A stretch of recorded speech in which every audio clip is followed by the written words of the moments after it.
جو بائبل میں لوگ کنٹرڈکشن بتاتے ہیں، دراصل وہ کنٹرڈکشن نہیں بلکہ ہمارے سمجھنے میں غلطی ہے۔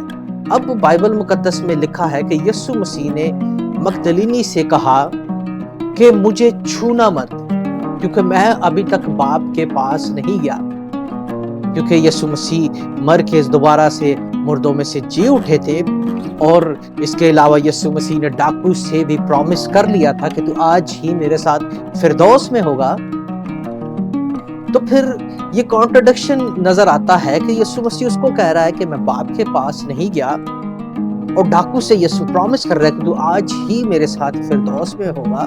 تو آج میرے عزیزو یہ ساری کنفیوژنز آپ کی دور ہونے والی ہے۔ ہم اس بات کو بھی جانیں گے کہ یہ فردوس کون سا پلیس ہے، یہ عالم ارواح کون سا پلیس ہے، اور پتال کون سی جگہ ہے۔ ان ساری چیزوں کو اس ویڈیو میں آج ہم ڈسکس کریں گے، اور اس کے لیے مجھے اگر دوسرا پارٹ بھی بنانا پڑا تو میں ضرور اس کا دوسرا پارٹ بھی بناؤں گا، تاکہ ہم ٹھیک سے اس بات کو دریافت کر سکے کہ دراصل آسمان ہے کیا، پتال ہے کیا، زمین ہے کیا۔ اب بائبل مقدس کے مطابق خدا نے شمائم بنایا۔ اگر پیدائش پہلے باب کی پہلی آیت ہی ہم پڑھے تو وہاں پہ خدا نے آسمان کو خلق کیا، اور بہت سارے جو ایتھیسٹ ہیں، جو ایگنوسٹکس ہیں، اور بھی بہت سارے لادین یا غیر مذاہب کے لوگ اس بات کو کویسچنز کرتے ہیں کرسچن سے کہ جب زمین نہیں بنی تھی، آسمان نہیں بنا تھا، تو تب خدا کہاں پر ایگزسٹ کرتا تھا، تب بائبل کا خدا کہاں پر رہتا تھا۔ آج اس بات کو بھی ہم اس ویڈیو میں کلیئر کریں گے کہ خدا کہاں پر رہتا تھا، کیونکہ زمین تو تھی نہیں، آسمان بھی نہیں تھا، تو پھر خدا کون سے میٹل پہ، کون سی جگہ پہ خدا ایگزسٹ کرتا تھا۔ اس بات کو ہم بائبل مقدس سے ہی سیکھیں گے۔ اب بائبل مقدس میں پہلے آسمان کو شمائم، یا اگر ہم سنگل لفظ یوز کریں اس کے لیے تو شمائم بنایا، اور اس کے بعد بہت ساری خلا، بہت ساری گیپ اور فضا، جس کو خدا نے بائبل مقدس میں رقیہ کہا۔ اور بائبل مقدس اس رقیہ میں جو اجرام فلک ہے، اس کو بائبل مقدس دوسرا آسمان ڈکلیئر کرتی ہے، اور زمین بھی میں آپ کو بتاتا چلوں کہ اسی اجرام فلک کا حصہ ہے، اور یہ زمین بھی دوسرے آسمان کا حصہ ہے۔ اگر ہم گلوب دیکھیں، اس پورے یونیورس کو دیکھیں جیسے آپ اس ویڈیو میں دیکھ رہے ہیں، تو اس ویڈیو میں آپ کو گلوب جو زمین ہے یہ نظر آئے گی، اور اگر ہم اس کے ڈیپ میں جاتے جائیں یا ہائر جاتے جائیں آسمان کے، تو یہ زمین آپ کو چھوٹی ہوتے ہوئے نظر آئے گی، اور ایک وقت ایسا آئے گا کہ آپ بہت زیادہ اونچائی پہ چلے جائیں تو زمین آپ کو نظر بھی نہیں آئے گی کہ زمین کہاں پر گئی، اور اس کے بھی آپ اوپر جاتے جائیں کیونکہ سائنٹسٹ جو ہیں، خلا باز جو ہیں، وہ آسمانوں کے آسمان سے بھی بہت زیادہ اوپر گئے ہیں، لیکن انہیں کسی آسمان کی کوئی چھت نہیں ملی اور نہ ہی مل سکتی ہے۔ یہ صرف خدا کو پتا ہے، خدا ہی اس بات کو جانتا ہے کہ اس کی جو دوسرا آسمان ہے، اس کی حدود کہاں تک ہے۔ یہ ہم انسانوں کے جاننے کی بس کی بات نہیں ہے، لیکن بائبل مقدس دوسرا آسمان جس کو ڈکلیئر کرتی ہے وہ یہ اجرام فلک ہے، اور اجرام فلک میں جو چیزیں آتی ہیں وہ زمین بھی ہے، وہ پلینٹس بھی ہیں، وہ سورج بھی ہے، چاند بھی ہے، اور ویز، ملکی ویز، اور بہت ساری خلقت اس میں شامل ہے، لیکن اس کی حدود کہاں تک ہے اس بات کو ہم نہیں جان سکتے۔ اور اس کے لیے جو عبرانی ورڈ یوز ہوا ہے اجرام فلک کے لیے یا پوری فضا کے لیے، وہ رقیہ ہے، جو کہ دوسرا آسمان ہے بائبل مقدس میں۔ اور پیدائش کے پہلے باب کو ہی اگر ہم پڑھتے جائیں، نیچے تک اگر ہم پڑھیں تو کریشن اگر کمپلیٹ کرے تو ہمیں پتہ چلتا ہے کہ خدا نے فضا کو آسمان کہا، اور فضا کے اوپر کا پانی اور فضا کے نیچے کے پانی کو خدا نے کیسے جدا کیا، یہ میں پھر کبھی کسی اور ویڈیو میں بتاؤں گا، لیکن آج کیونکہ ہم آسمانوں کی بات کر رہے ہیں تو آسمانوں کو ہی ہم جانیں گے۔ اس کے بعد جو تیسرا آسمان ہے،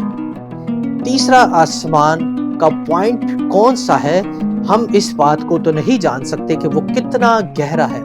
لیکن بائبل مقدس ہمیں ایک نقطہ بتاتی ہے کہ اس کے نیچے کا جو آسمان ہے ہم اس کو جان سکتے ہیں۔ اور بائبل مقدس میں اگر ہم افسیوں 4 باب اس کی 8 اور 9 آیت پڑھیں تو وہاں پر لکھا ہوا ہے کہ خداوند یسوع مسیح نے جب صلیب پر اپنی جان دی تو وہ زمین کے نیچے کے علاقہ میں بھی اترا۔ زمین کے نیچے کا علاقہ میرے عزیزو دراصل یہی پتال ہے۔ پرانے عہد نامہ میں اس کو پتال کہا گیا ہے،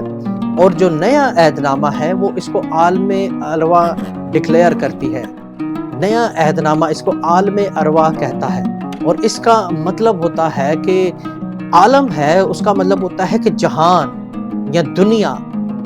اور ارواح جو ہے وہ روحوں کی جمع ہے، جس کا مطلب ہے کہ بہت ساری روحیں، اور وہاں پر بہت ساری روحیں تھی، اور وہ کہاں پر قید تھی یہ بھی آگے چل کے ہم اس بات کو بھی ڈسکس کریں گے، جہاں سے یسوع مسیح نے ہمیں آزاد کروایا، انسانی روح کو آزاد کروایا۔ اور ایوب 8 باب میں لکھا ہوا ہے کہ خداوند خدا جو ہے وہ پتال سے بھی گہرا ہے۔ اب پتال کتنا بڑا ہے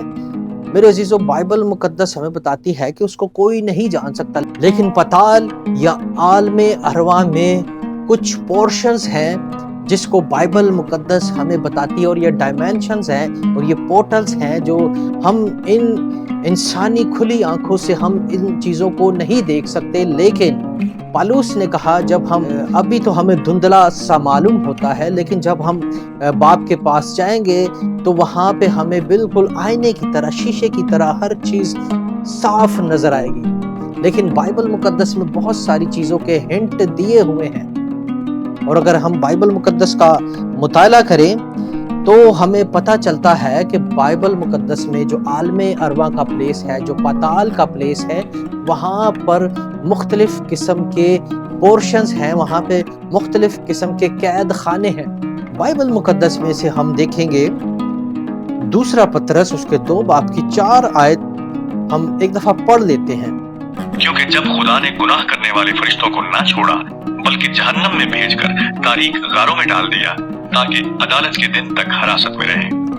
تو جی میرے عزیزو، یہاں پر ہمیں پتہ چلتا ہے کہ زمین کے نیچے کا جو ایریا ہے، جو پتال کا ایریا، اب یہاں پہ میں آپ کو یہ بات بھی کلیئر کرتا چلوں کہ کچھ لوگ سمجھتے ہیں کہ جو پتال ہے یا جو عالم ارواح ہے، وہ اگر ہم زمین کی کھدائی کرتے چلے تو شاید ایک پلیس آئے گا کہ جو پتال کہلائے گا یا عالم ارواح کہلائے گا۔ ایسا نہیں ہے۔ بائبل مقدس ہمیں بتاتی ہے کہ یسوع مسیح زمین کے یعنی گلوب کے نیچے کے علاقہ میں بھی اترا، یعنی اس علاقہ میں جو کہ آسمان کہلاتا ہے، زمین کے نیچے کا آسمان۔ اس آسمان کو بائبل مقدس نے پتال کہا، اس آسمان کو جو تیسرا آسمان ہے بائبل مقدس نے اس کو عالم ارواح کہا۔ اور یہ خدا نے پلیس جو رکھے ہیں یہ روحوں کے لیے رکھے ہیں، اور اس میں نے پھر بتا رہا ہوں آپ کو کہ اس میں ڈائمینشنز ہیں، مختلف پورشنز ہیں، اور جو آیت ہم نے ابھی پڑھی ہے دوسرا پطرس، اس میں ہمیں پتہ چلتا ہے کہ خدا نے گناہ کرنے والے فرشتوں کو اندھیری گفاؤں میں یا وہاں پر جو ایک قید خانہ ہے وہاں پر خدا نے ان کو رکھا ہے، یعنی تاریکی غاروں میں۔ یہودا پہلے باب کی 6 آیت کو اگر ہم پڑھیں تو وہاں پر بھی ہمیں پتہ چلتا ہے کہ وہاں پر جو قید خانہ ہے وہاں پر دائمی قید ہے، جہاں پہ خدا نے ان آسمانی مخلوق کو رکھا جنہوں نے پیدائش 6 باب میں بدی کی۔ اور انہوں نے کیا بدی کی تھی یہ میری آپ جباروں والی ویڈیو میں دیکھ سکتے ہیں کہ انہوں نے کیا بدی کی تھی اور وہاں پر کیا ہوا تھا نوح کے زمانہ میں، اور طوفان سے پہلے کیا بدی پھیلی ہوئی تھی، یہ آپ اس میں دیکھ سکتے ہیں ان فرشتوں نے جنہوں نے یہ بدی کی تھی۔ اور میں آپ کو اس ویڈیو میں بھی بتاتا چلوں کہ یہ 200 فرشتے تھے جو کہ زمین پر اترے ہرمون کی پہاڑی پر۔ انہوں نے لعنت کی قسم کھا کر انہوں نے ایک دوسرے سے پرومس کیا کہ ہم اس لعنت میں اکٹھا شامل ہوں گے،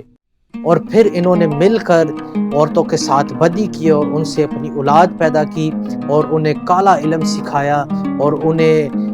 ڈی این اے اور کروموزوم کا مکس کرنا سکھایا، اور اس طرح سے انسانوں اور جانوروں کی اولاد بھی آپس میں ہائبریڈ نسل پیدا کی، اور انہوں نے بہت کچھ عورتوں کو میک اپ کرنا سکھایا، اور اس کے علاوہ بہت ساری بدکاری کے علوم انسانوں کو سکھایا، جس پر خداوند خدا کو غصہ آیا، اور خداوند خدا نے مکائل کو بھیجا اور پاک فرشتوں کو بھیج کے ان کو گرفتار کروا کے ان کو ان دائمی قید میں خداوند خدا نے بند کرا دیا۔ اور یہ کب تک بند ہے؟ یہ روز عظیم تک بند ہے۔ جو عدالت کا وقت آئے گا تب ان کو کھولا جائے گا اور ان کا انصاف کیا جائے گا۔ اور یہ وہ تیسرا آسمان ہے جو کہ بائبل مقدس پوائنٹ آؤٹ کرتی ہے کہ زمین کے نیچے کا ایریا، اگر ہم اس کو اسائننگ آرڈر کریں تو پہلا آسمان جو ہے وہ شمائم آسمان ہے، دوسرا آسمان جو ہے وہ رقیہ آسمان ہے جس میں اجرام فلک بھی شامل ہے، اور تیسرا آسمان جو کہ زمین کے نیچے کا ایریا ہے جسے پاتال کہا گیا ہے، اور اس میں اور بھی قید خانے ہیں، اس کو بھی ہم ڈسکس کریں گے کہ وہ کون سے قید خانے ہیں۔ یہ تیسرا آسمان ہے اور اس کو عبرانی زبان میں شیول کہا جاتا ہے۔ تو یہ میرے عزیزو 3 آسمان ہیں جو بائبل مقدس کے مطابق ہیں، اور پاتال میں اور کتنے قید خانے ہیں اور کیا کیا پاتال میں ہوتا ہے ہم نیکسٹ ویڈیو میں جانیں گے۔ سو میرے عزیزو، ویڈیو اگر آپ کو پسند آئی ہے تو اس کو لائک بھی کریں، شیئر بھی کریں اور کمنٹ بھی کریں، اور چینل کو سبسکرائب بھی کریں تاکہ آپ کو آنے والی ویڈیو مل سکے۔ اور آنے والے دنوں میں میں اسی ویڈیو کا دوسرا پارٹ بھی بنا رہا ہوں، اور اس میں ہم جانیں گے کہ پاتال میں اور کون سے قید خانے ہیں، اور اس کے علاوہ جو 3 آسمانوں کے علاوہ بھی کوئی آسمان ہے ہم اس کو بھی جانیں گے۔ So stay tuned and keep watching. God bless you. Amen.